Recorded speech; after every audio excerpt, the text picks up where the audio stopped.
कहते हैं आज की दुनिया में सच्चे प्यार जैसी कोई चीज नहीं होती, लेकिन कहीं ना कहीं हमें कोई मिल ही जाता है जिसकी जिंदगी में सच्चा प्यार जरूर होता है। हालांकि यह कहानी ऐसे दो दिलों की है जो एक दूसरे से मोहब्बत तो बेइंतहा करते थे, लेकिन इस जमाने के तौर तरीकों से अनजान थे। इस कहानी में जो लड़का और लड़की है वह दोनों मेरठ शहर से हैं।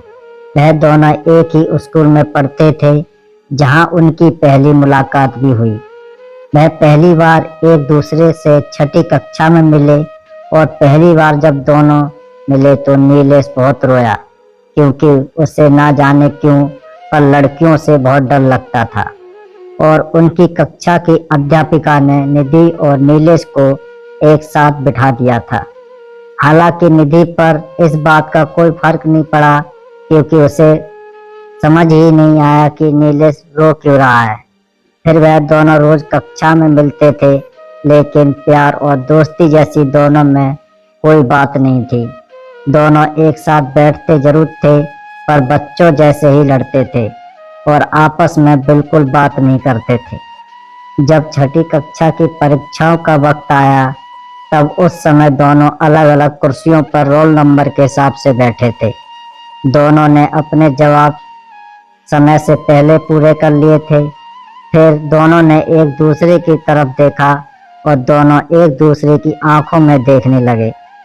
उनके लिए खेल बन गया कि कौन पहले अपनी पलकें झपकाएगा, लेकिन उन्हें नहीं पता था कि यहाँ से उनके प्यार की शुरुआत हो चुकी थी।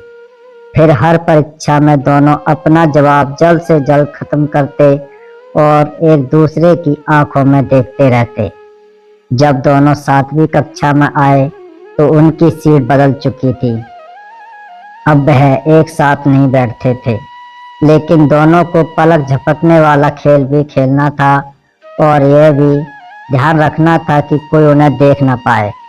एक दिन जब पूरी क्लास लाइब्रेरी में गई, तब दोनों ने वहां एक दूसरे को देखना शुरू कर दिया।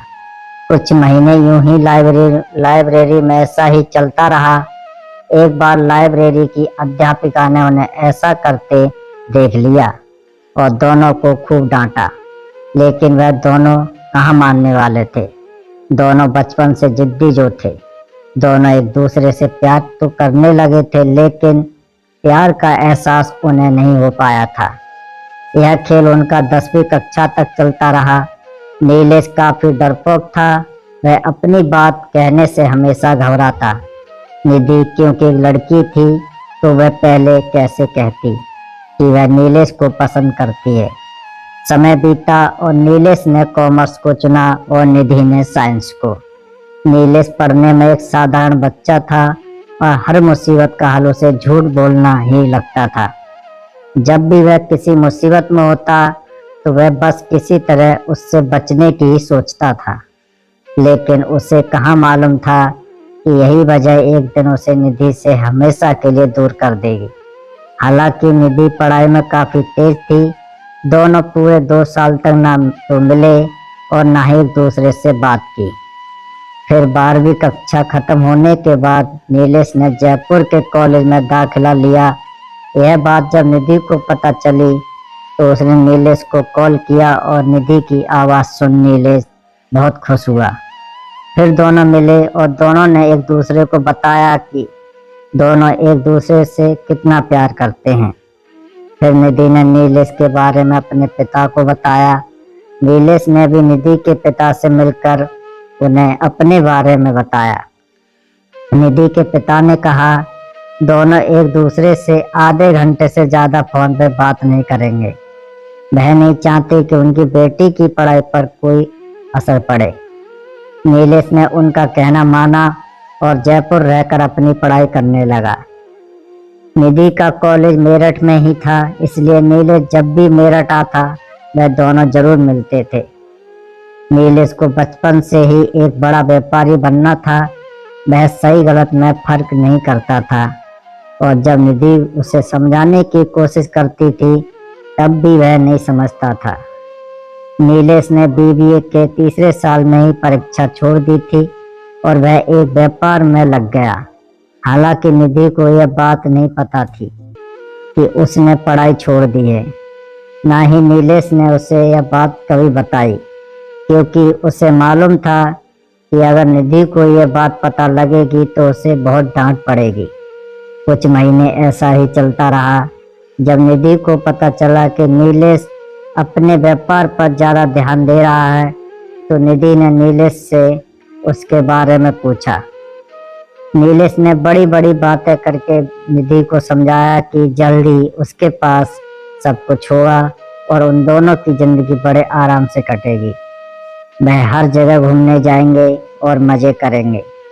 निधि जैसे घूमना बहुत पसंद था, नीलेश की बातों में आ गई और उसने उसे कुछ नहीं कहा। नीलेश ने अपने व्यापार के लिए अपने माँ बाप से और अपने भाई से काफ़ी पैसे उधार लिए थे। यह बात उसने निधि को कभी नहीं बताई। सब कुछ सही चल रहा था कि अचानक 2014 में नीलेश को व्यापार में काफ़ी नुकसान हुआ और वह डर गया। वह इतना डर गया कि मुंबई भाग गया ताकि समुद्र में कूदकर अपनी जान दे सके। वहां पहुंचकर वह समुद्र के किनारे पर गया और उससे कूदने की हिम्मत ना हुई। जब निधि ने उससे कॉल पे बात की तो उसने उसे भी डांट दिया और कहा कि वह यहाँ मरने आया है, जबकि निधि ने सिर्फ यह पूछने के लिए फ़ोन किया था कि वह कहाँ है और कब आएगा। नीलेश एक हफ्ते के बाद वापस आया और अपने माँ बाप को एक चिट्ठी में लिखकर बताया कि उसने उनके सारे पैसे डुबो दिए हैं और वह मरने गया था, पर वह मर नहीं पाया। उसके पिता ने उसे समझाया कि नुकसान मुनाफा तो होता ही रहता है, लेकिन मरना इसका हल नहीं है। नीलेश में थोड़ी हिम्मत जगी और उसने अपने भाई को अपने नुकसान के बारे में बताया, लेकिन उसके भाई ने उसे बहुत डांटा और कहा उसे किसी भी तरह उसके पैसे चाहिए। नीलेश इन सब के बाद निधि से मिला, लेकिन उसने ना तो उसके माँ बाप से हुई बातचीत और ना ही भाई से हुई बातचीत के बारे में निधि को बताया। निधि ने भी उससे कुछ नहीं पूछा और कहा वह नौकरी कर सकता है, लेकिन नीलेश निधि से कैसे कहता कि उसने अपनी कॉलेज की पढ़ाई पूरी नहीं की है और उसे नौकरी नहीं मिल सकती। उसे डर था कि अगर यह बात वह निधि को बताएगा तो उसे निधि से बहुत डांट पड़ेगी, और नीलेश की तो आदत ही थी किसी भी डांट से बचने के लिए झूठ बोलना। उसने फिर भी कोशिश करी और उसे एक कंपनी में नौकरी मिल गई। हालांकि उसकी तनख्वाह काफ़ी कम थी, क्योंकि उसने सिर्फ 12वीं कक्षा तक ही पढ़ाई करी थी। नीलेश जब व्यापार में था तो वह बहुत पैसे खर्च करता था और वह उसकी आदत बन गई थी। नीलेश को मिली नौकरी से उसे सिर्फ 11,000 रुपये महीना ही मिलता था, जिससे उसे काफ़ी दिक्कत होने लगी और उसने दूसरे महीने ही नौकरी छोड़ दी। उसने यह बात भी निधि को नहीं बताई और ना ही घर वालों को, क्योंकि उसे डर था कि उसे डांट पड़ेगी। फिर 2 महीने बाद उसे दूसरी नौकरी मिली, जिसमें उसकी तनख्वाह 33,000 रुपये थी। उसी साल निधि की पढ़ाई भी खत्म हो गई थी और उसे भी गुड़गांव नौकरी मिल गई थी। अब दोनों गुड़गांव नौकरी करने लगे और खुश थे, हालांकि रहते दोनों अलग अलग थे।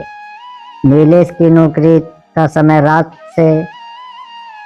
का था और निधि की नौकरी का दिन समय था, जिस कारण नीलेश निधि से मिल नहीं पाता था। इसलिए वह सुबह 7 बजे उठकर निधि को उसके ऑफिस तक छोड़ने जाने लगा। कुछ दिन तो सही चला, लेकिन फिर नीलेश को जल्दी उठने में गुस्सा आने लगा। निधि ने उसे समझाया कि कम से कम वह ढंग के कपड़े पहनकर तो आया करे, लेकिन नीलेश ने बात समझने की बजाय निधि पर ही गुस्सा करना शुरू कर दिया। पहली बार ऐसा हुआ था कि नीलेश ने निधि पे गुस्सा करना शुरू कर दिया था और वह उसकी बातों पर भी ध्यान नहीं देता था। कुछ महीनों बाद निधि ने नीलेश से शादी के बारे में पूछा तो नीलेश ने भी शादी के लिए हाँ कर दी। दोनों ने अपने घर वालों को बताया और 2015 में दोनों ने शादी कर ली। जिस महीने नीलेश की शादी थी, उसी महीने उसकी गलती के कारण उसकी नौकरी से निकाल दिया गया। नीलेश ने जब निधि को बताया तो निधि काफी डर गई और उसने नीलेश से कहा कि वह यह बात उसके घर वालों को ना पता चलने दे और कोई दूसरी नौकरी ढूंढे। नीलेश ने दूसरी नौकरी की तलाश की, लेकिन कहीं भी उसे 18,000 रुपये महीने से ज़्यादा की नौकरी नहीं मिल पाई। इसी बीच नीलेश के भाई ने अपने पैसे वापस पाने के लिए उस पर कोर्ट केस कर दिया। नीलेश बहुत डर गया। उसने निधि को यह बात नहीं बताई। फिर 6 महीने बाद जेल जाने के डर से नीलेश सबको छोड़कर पुणे भाग गया। वह भाग तो गया था, लेकिन निधि को अपने दिमाग से नहीं निकाल पा रहा था। 12 दिन के बाद जब उससे नहीं रहा गया तो उसने निधि से बात की। निधि ने उसे जल्द से जल्द वापस आने को कहा। निधि ने अपने घर वालों के सामने नीलेश को खूब डांटा, लेकिन नीलेश बात को समझने की बजाय निधि पर ही गुस्सा करने लगा। नीलेश को लगता था कि निधि उसकी परेशानी कभी नहीं समझती, उसका साथ कभी नहीं देती, जबकि निधि व्यवहारिक रूप से सोचती थी और नीलेश हवाबाजी में। निधि के पिता ने नीलेश को नहीं डांटा और उसे प्यार से समझाया और कहा वह अपना कोर्ट केस सही तरीके से खत्म करे। नीलेश ने निधि और उसके घर वालों की डांट से बचने के लिए यह झूठ बोला कि उसके भाई ने उस पर झूठा केस किया है। इसीलिए निधि के घर वालों को लगा कि वह केस जीत जाएगा। कोर्ट केस नीलेश की सगी बुआ के बेटे ने किया था। नीलेश अपने कोर्ट केस की वजह से काफ़ी परेशान रहने लगा, जिस कारण उसके और निधि के बीच झगड़े बढ़ने लगे, क्योंकि नीलेश कभी भी निधि को कुछ भी सच नहीं बताता था और उसकी डांट से बचने के लिए हमेशा उससे झूठ ही बोलता था। उसकी इसी आदत की वजह से बात इतनी बढ़ गई कि नीलेश ने निधि को घर से निकलने की धमकी दे दी। निधि, जो कि नीलेश की बातें छुपाने और झूठ बोलने की आदत से परेशान हो चुकी थी, उसने उसे तलाक के लिए बोल दिया। नीलेश को लगने लगा था उसे जेल ही होगी और उसका भविष्य खराब हो जाएगा, लेकिन वह नहीं चाहता था कि उसकी वजह से निधि का भविष्य भी खराब हो। इसलिए उसने ना चाहते हुए भी तलाक स्वीकार कर लिया। नीलेश ने सोचा था कि जेल से निकलने के बाद यदि सब कुछ ठीक रहा तो वह निधि से फिर से मिलेगा और उसे सब कुछ सच सच बता देगा। नीलेश केस हार गया और उसे 2 महीने की सज़ा हुई। नीलेश ने जेल से निकलकर निधि से मिलने की कोशिश की, लेकिन निधि ने उसे पुलिस की धमकी देकर रोक दिया। इसी बीच वह फैसला करता है कि वह आखिरी बार एक कोशिश करेगा और अगर निधि नहीं मानी तो वह आत्महत्या कर लेगा। अब देखना यह है कि वह कब निधि से मिलता है और सच जानने के बाद निधि क्या फैसला करती है।